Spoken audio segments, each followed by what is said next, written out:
Marketing is a podcast for business owners and leaders, produced by my dad, Steve Davis, and his colleague at Talked About Marketing, David Olney, in which they explore marketing through the lens of their own 4 Ps: person, principles, problems, and perspicacity. Yes, you heard that correctly. Apart from their love of words, they really love helping people. So they hope this podcast will become a trusted companion on your journey in business. This episode of Talking About Marketing is entitled The Planning Fallacy. And David Olney, I thought I had everything planned and ready and things had to change at the last minute. Is that the kind of thing we're talking about? That is definitely part of the planning fallacy, that we think things will go how we planned because we planned them. And we're capable, so surely our plan must hold together, which unfortunately is the first casualty of planning. That does sound a lot like the first casualty of war. The fog of war and the fog of planning are very similar, and people say that both are unique, and they're really not, because the characteristic thing is that in the silence of your office, with all your expertise in a specific discipline, it seems very natural to think that planning can go well first try. But most people's expertise is not planning, and most plans will not be implemented in their office. On that note, let's just take stock of everything and prepare to march forward into this episode. Our 4 Ps. Number 1, person. The aim of life is self-development, to realise one's nature perfectly. That is what each of us is here for. Oscar Wilde. For the person segment today, I want to share a little snippet from a book by Tyson Yunkaporta, and it's called Sand Talk, How Indigenous Thinking Can Save the World. David, you put me onto this book. In fact, I think you've even spoken to Tyson once or twice, haven't you? Yep, we interviewed him at the Sustainable Prosperity Conference about his book, and he's just one of the most amazing minds going in 100 directions at once at light speed. And I love this book. He's an Aboriginal philosopher. I think that's how we would dub him. Yeah, he might sort of go, oh, shucks, it's all knowledge I've inherited. But he's done a beautiful job of putting the pieces together and making them comprehensible for us. So I would call him a philosopher as a compliment, even if he's perhaps a little shy about the title. Well, we were listening to the audiobook, myself and my 2 daughters, as we were driving back from a holiday in the Riverland. And when this particular segment came up, we all leaned forward to have a listen because it involves the story of the emu and a particular thing about it that I instantly thought applies to all of us in small business or any form of organisation. Let's have a listen. There are a lot of stories that explain how all this began. And as a Brolga boy, traditional enemy of emu, I know them all. My favourite one comes from Noongar elder Noel Nannup in Perth, who tells the dreaming story of a meeting in which all the species sat down for a yarn to decide which one would be the custodial species for all creation. Emu made a hell of a mess, running round, showing off his speed, claiming his superiority, demanding to be boss, and shouting over everybody. You can see the dark shape of emu in the Milky Way. Kangaroo, his head the Southern Cross, is holding him down. Echidna is grasping him from behind, and the great serpent is coiled around his legs. Containing the excesses of malignant narcissists is a team effort, a combination of social fragmentation and lightning-fast communication today, however, means we have to deal with these crazy people alone, as individuals butting heads with narcissists in a lawless void. I've got to say, David, I think from time to time there can be a little bit of emu in us all. Do you agree? Oh, absolutely. I was smiling to the point here where I could barely talk, thinking that part of constant sort of self-monitoring in an attempt to keep learning and growing is going, there's always a bit of narcissism or a bit of ego that wants to come out and play, and every now and then it's very useful. But learning to stop it coming out too often is very important. Yeah, and the whole thing, now that I've had this, Tyson's put this image due to the stories that he's shared of the emu being tall, that proud, the big pecker up there, strutting around.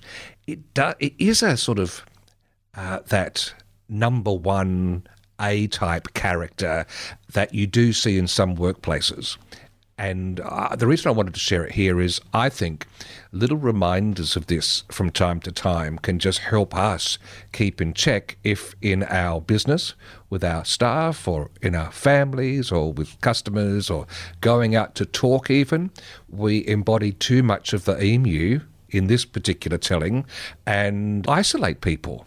Because one of the things that we learn from the literature around inclusivity and having diversity in any particular workplace or board or group is, you get some rough edges and some different points of view that you don't normally expect, but that's where the beauty comes. That's where you might uncover something of value that otherwise would be glossed past to everybody's loss. Yeah, it really reminds me of Rutger Bregman's book, Humankind, where it really doesn't matter what group he looks at in the book.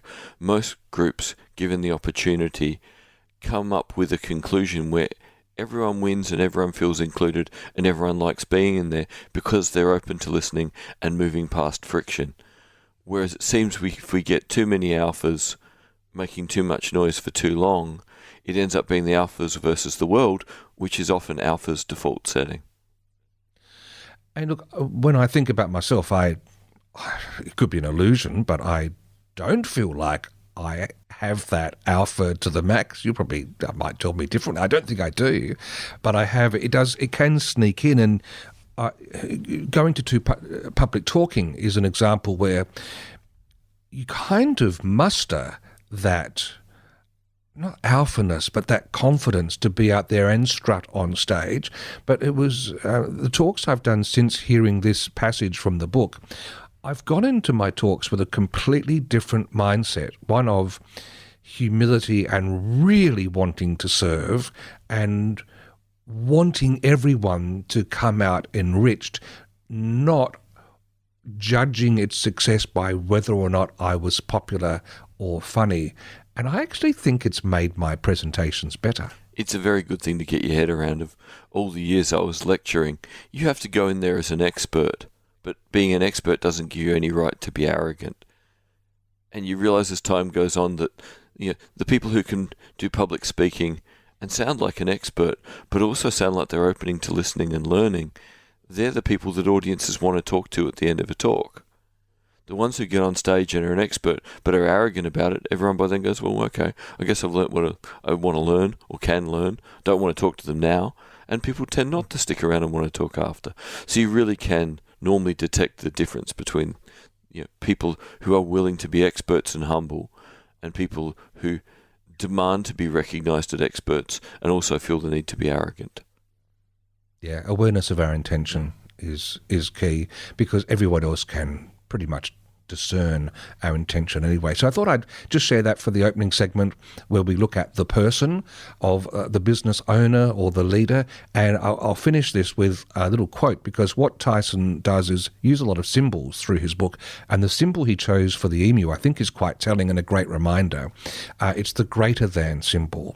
And there's a lovely quote. He says, emu's problems can be seen in the mathematical greater than, less than interpretation of the symbol.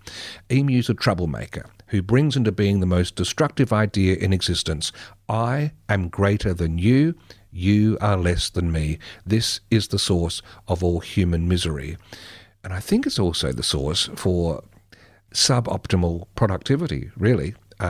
Who can thrive in an environment like that? So hopefully this little piece is something we can all peck at as we move forward. Our 4 Ps.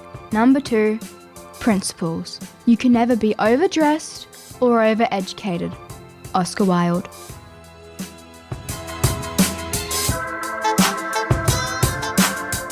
We're into the segment proper now, David. It's kind of going to plan. Does this undermine your planning fallacy promise No, or claim? not at all, because we're sitting in our office doing what we're experts at, which ups the chances of the plan going reasonably well, and seeing we like working collaboratively and testing things on each other. Even if a podcast went a bit wrong, that's okay, because we've already iterated it from absolute catastrophe into, well, maybe we adjust it. But working collaboratively with iteration, that's a great planning tool for going, our plan is always going to evolve, and that's natural and nice. One of the things, because you and I have been putting together a planning day at the time of recording for an organisation to help them go through the planning process and strengthen up their planning abilities. And there's a lovely snippet of Kevin MacLeod that I'd just like to play now, because it really, I think, sets up the key principle that we want to talk on in this bit called principles. It's not about the outcomes, it's not about the taste, because our tastes are all, they all vary. My taste is not the same as yours, okay? Or indeed mine 5 years ago. So, no, what matters to me is people doing it well. Yeah. And if you do it with the right people in the right way, the right processes, you really, use design properly, then you can get fantastic results. So where do people go wrong? Do they dream too big then? Or? I think many people, it's not just, perhaps not dreaming big, but building big. Do you know what I mean? And people often do this. They build really big homes and then discover they've got no storage and that the space they've got is just empty volume. It's not, just more space to heat it. Well, in a way, I suppose it's about turning the dream into the reality, isn't it? It's all the technical processes and it's all the products, it's all the kind of the craftsmen, the people, the journey to get there. And the program is about that. The last 15 minutes is the finished building, but the rest of it is the business of actually gluing it together. And I'm very aware that, nowadays you can buy anything on the internet. You can buy a whole house. You can buy any one of 4.5 million separate tiles, or, there are 5,000 rugs to choose from if you can be bothered to look through them all. The point is that making the decisions is really hard. Well, lovely to hear Kevin MacLeod's voice again. And I don't know how many of you out there in listener land are great fans of Grand Designs. Hopefully a lot of you. And what, of course, you've all seen on Grand Designs episode after episode after episode is people who are experts at something, but not building or renovating houses, deciding that they're now going to build or renovate an amazing house.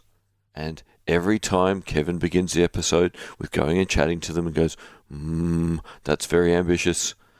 Have you got enough time? Have you got enough money? Do you have the expertise? Do you perhaps need an extra architect or site manager? And they go, no. We're experts at something and we'll do this just as well. And part of the fun of Grand Designs is the planning fallacy happens in all but one episode of the show. And the only episode it doesn't happen in is with a British Army or Royal Marine veteran, I can't remember which now, who his legs are destroyed in Afghanistan. And the episode is about him building the house he needs to start his life post-recovery. And he can't get it wrong, and he knows things go wrong, so he refuses to do the episode without a building manager. And even though they have limits with money and time, they still get a house built that fulfills all his needs for accessibility and all the things he wants for his new young family. And working together went so well for the young ex-military officer and the building manager that they started their own company after the episode. So they were the opposite of what Grand Designs is about, and shows how amazing planning where you accept you're out of your expertise, you need expertise, time will be a problem, resources will be a problem, cash will be a problem, and you can't predict everything. They did such a beautiful job of acknowledging it that they realised they loved working together. In the case of people listening who are running a small business or they're a leader in an organisation who many people I've encountered tend to shy away from planning, at least planning anything beyond just, the next week or month. And I wonder if there is a subliminal understanding that I'm out of my depth or what's the point of planning where everything changes anyway? And I remember encountering some research that was suggesting that even having a plan that is suboptimal to begin with is better than nothing. Because, in fact, I think it was Nigel Dobson, a cognitive scientist I know, who was making this argument, because the brain does a whole lot of its processing at nighttime in a parallel mode, so it can go through lots of different combinations and permutations instead of slowly doing serial processing through the day. And so even having something for it to act against gives it a chance to do some pattern matching, do some what-if scenarios, and come up with something that can be workable, as opposed to drifting. Yeah, and this is a massive problem people have, that we get to being adults with everyone else more or less planning our lives and days. Then we go on to vocational or tertiary education, and again, people plan our days. And we're magically meant to learn from experience how to plan. There's not many professions in the world that actually train people to plan from first step to end of project. And even in those plans, or those professions with that kind of planning, more often than not, they end up with too much of a fixation on the plan, going, well, so much work's gone in, it has to be right. So the psychological advantage is in having a plan, but also being able to say it's iteration number one, and with additional data, we'll revise our hypothesis and our plan. So essentially, everyone out there's got their mobile phone and their laptop. Everyone out there uses Google or Bing. They are essentially running on a thing called Bayes' theorem. And Bayes' theorem says every time you get more data, you have to reassess your hypothesis and work out, does your hypothesis still stand? Or with new data, do you need a new plan and a new hypothesis? And the best form of planning is to see the world through sort of a Bayesian lens of going, well, it was a good start, now we've got more information. Let's do a quick revision. And that is not to say that you're at the whim of the universe, because you're not. You still know what endpoint you want. You still know what you want to achieve. But planning is much easier to deal with if we can all calm down and go, it's outside our normal experience, it's outside our initial expertise, and it's completely okay to see it as iterative as long as we keep our ends in mind and our resource limitations. That's easier if you've got a smaller plan that is manageable, a one-page plan almost. Yep. You could easily make those changes. It takes a bit more if you've got a complex multi-chapter plan, though. This is where something like the idea of SMART goals becomes very important, because even if you can get it down to the goals you want to achieve and the order in which you want to achieve them, they're your big bits. But under that, you can have a plan to achieve each goal. So the big thing is to never see it as just one plan, but to see it as, okay, we've got some goals we want to achieve. Each one of those goals is going to require its own strategies and tactics to get there. And they are going to change depending on how all the things that feed in go. Like if the first goal goes well, we've got a bit more time up our sleeve. Maybe we used less resources than we expected. So being able to chunk things, to realize where this is a good point to consolidate and to then reassess and go on to the next iteration. Big plans look spectacular and amazing, but more often than not, if people try and stick to the first big plan, there's problems because you can't keep all the variables in play. Instead, what you need is quality gates and waypoints where you go, we're doing well, or we need to reassess, or we need to reallocate resources, and go, we're still moving and we're still in control and we're still adapting. And that means we're going to succeed, just not necessarily the way we would have thought on the first day of planning. So the key thing here, I guess, to bring this segment to some sort of usable outcome is having some sort of planning in place is great. And I'll put a link to a Smart Goals blog that we've got that's proving to be very popular.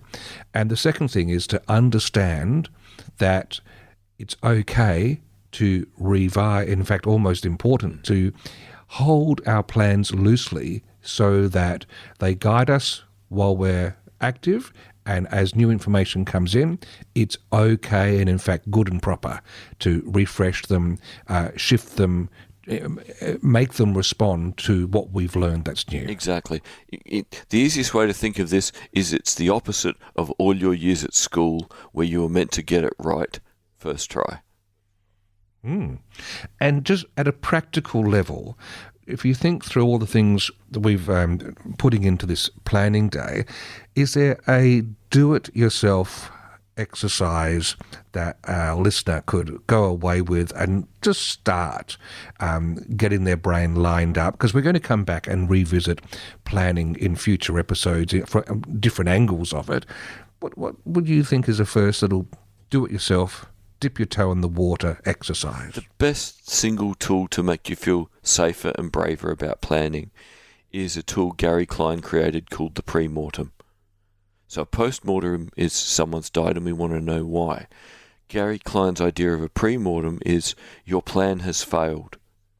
No negotiation, doesn't matter, we haven't even started implementing it yet. Your plan has failed. Now look at your plan and tell me why each step of your plan, why could it fail? Why has it failed? So you can automatically have something up your sleeve if it starts going wrong. That single thing will get you over having to be perfect, get you to start seeing that adaptation is normal, and get you to start seeing that we need to be able to adapt in real time as circumstances change. Wow. There's a start, a pre-mortem. Do you have a wake after you've done that? A lot of people need one because they're the one that always thinks their plan should be fine because they're an expert who drives everyone else in the room mad. And they really often struggle very badly to understand, no, my plan's not going to fail, it's my plan. And Gary Klein has said he often had to get quite angry with clients initially when he did this with them and go, your plan has failed because I say so. And that's all there is to it. So for the person who doesn't think they can ever fail, a wake is probably very relevant, and everyone else will probably want a drink. Cheers. Our 4 Ps. Number 3, problems. I asked the question for the best reason possible. Simple curiosity. Oscar Wilde.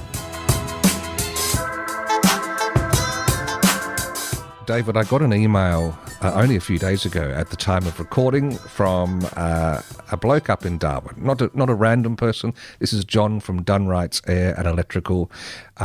Worked with him for a long time. And the email he sent me is very similar to emails I get.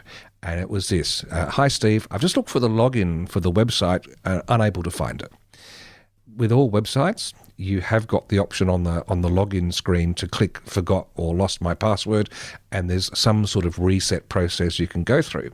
But the reason I wanted to share that email with John's permission is that I really am trying to get everybody in my world to use some sort of password keeper.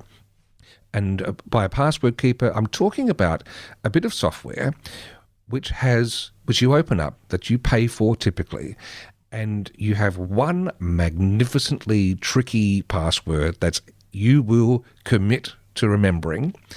But then when you're in this software, every sort of website you go to, you can create crazy passwords and username combinations. It does the job of remembering that detail. You don't need to.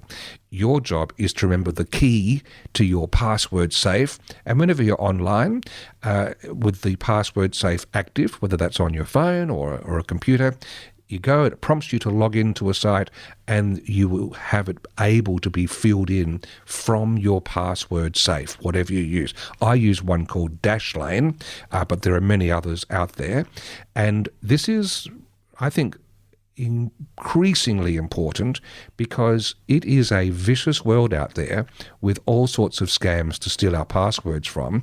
And one of the things that makes it easy is people using the same password on site after site after site. And I know that on the dark web, when there's a hack and the baddies get hold of a list of people's usernames, and which are typically email addresses, and passwords, they then shop across and compare across other lists they've bought and find if you've got memberships elsewhere, and they know there's a very good chance you've reused the password.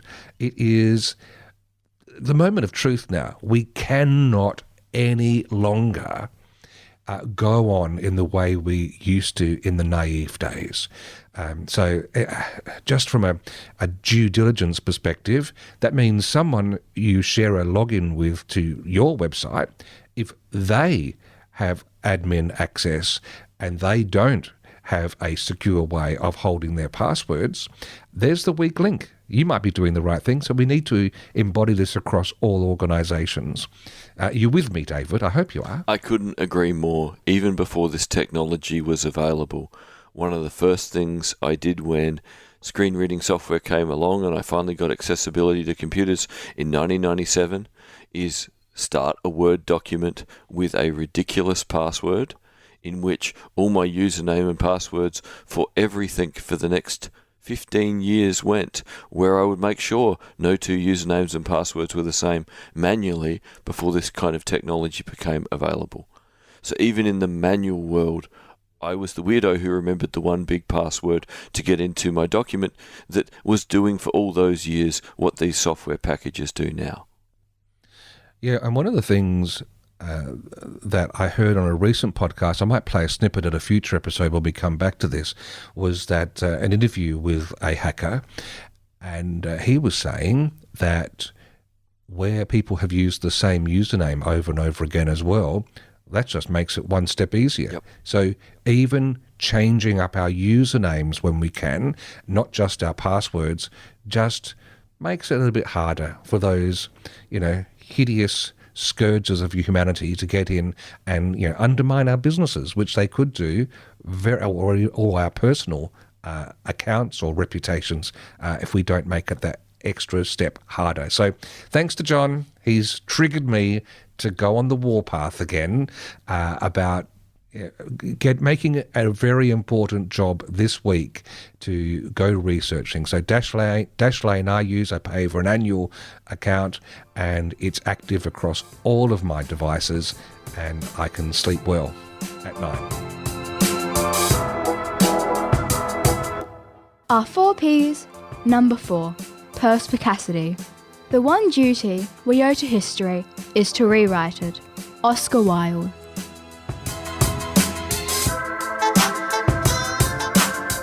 In trying to be perspicacious to bring us home, David, trying to sharpen our thinking, we're going back into the vault to think about a business or a campaign or a movement from the past and see how it stands up in the light of day, in this case 2022. And you reached your hand into the big jar basket we've got, yes, and you've pulled out IBM. Why on earth have you done that? Because I think their transition is very interesting.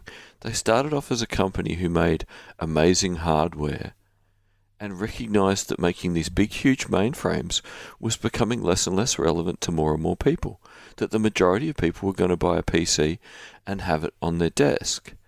And despite having an incredibly hierarchical culture and all IBM employees pretty much looking the same, short hair, very crisp white shirt, shiny shoes, they managed to transition from making big, complicated hardware and being a world leader to recognizing that all that actually mattered was solving customers' problems. And if they couldn't do that, it didn't matter what their hardware was.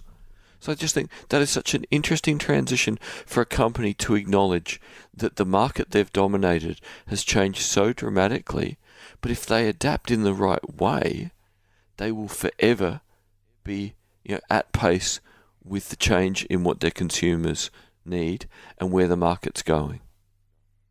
And they even amplified that in some of their advertising. I've got an ad here which I want to play about Bill, the CEO. We're back. Our CEO of the week is Bill Jeffway, and as usual, we're going to ask him some tough questions. It's Bill. Doesn't look nervous. Do you think he's wearing makeup? I think he's wearing makeup. Bill, you're profitable, and that's big these days, but your whole business is going wireless. Can you retool to keep up? Well, Bob, we have an 18-month infrastructure plan. infrastructure. 18 months. My guess, you've got 6 months tops, according to the street. Can you do it? Well, we're evaluating several options. Options? What options? He's making this stuff up. Can you say right here, right now, that you'll be wireless ready in 6 months? Uh-oh. Don't do it, Bill. Don't do it. Don't do it. Come on, Bill. Think. Remain calm. Well, if we need to do that, we can do that. There you go. And the street's going to hold you to that, Bill. We'll be back right after this. And that's when it hits you. You are so ready for IBM. I think it went well. Wow. There's the captain of the ship on the TV, and you're thinking to yourself, I need to know where my life jacket is. Yeah, and that's what still baffles me about IBM after all these years. How did they pivot when it was quite clear that, at least at very senior executive level, they were too busy running the company as if it was and not recognizing the transition that was coming? So it's still unclear to me precisely at what point there was a penny drop and a pucker moment and a change in direction that meaningfully turned the ship around. Now, they got to an amazing place. So the lesson we can really draw from this is how they transitioned is less important than they did. And we can learn from a transition that says, don't be fixated on repeating yesterday. Don't make assumptions about tomorrow. In the case of small business and medium business and whatever size business we're talking about, the most important thing is consistently, what are your customers telling you they need and want? And what is happening on the horizon that is going to disrupt your business? You may not need to do something about everything, but you do need to be aware of what consumers want and how that's going to disrupt what you've already done and what's happening in front of you that's going to disrupt both your customers and you. Yeah, so we can't be asleep at the wheel. Well, you can. You always have that choice. But the problem of that choice is, at very best, the car stops and you don't die. At very worst, the car stops and you die. Yes, because one of the things they were trapped in for a bit was, I saw a couple of ads as I was going through the history of someone walking into a boardroom meeting and he opens his little ThinkPad, and as he opens it, there's this fold-out keyboard that's sort of cut diagonally so that it can be in a smaller space when it's stowed and then locked together, and you go, oh my God, that's going to not last long before dust gets in there. But it was more of just Henry Ford's thing about people wanting faster horses as opposed to taking a deeper look at the field you're in. Yeah, like it's so easy to think that you can be incremental. But that's an internal discussion about how can we improve what we do from the terms of, we understand it as the people who make it. Whereas it's always at least as important, probably more, to go, how are people going to use it? And what else might they use instead of our product? Those two questions are far more immediately important. Something to think about? Without your ThinkPad. Yes. David Olney, thank you. Thank you, Steve Davis. Yes, and if you'd like to send us a note, a comment, links to something, podcast at talkedaboutmarketing.com. Gets to both of us. Thank you for listening to Talking About Marketing. If you enjoyed it, please leave a rating or a review in your favourite podcast app. And if you found it helpful, please share it with others. Steve and David always welcome your comments and questions, so send them to podcast@talkedaboutmarketing.com. And finally, the last word to Oscar Wilde. There's only one thing worse than being talked about, and that's not being talked about.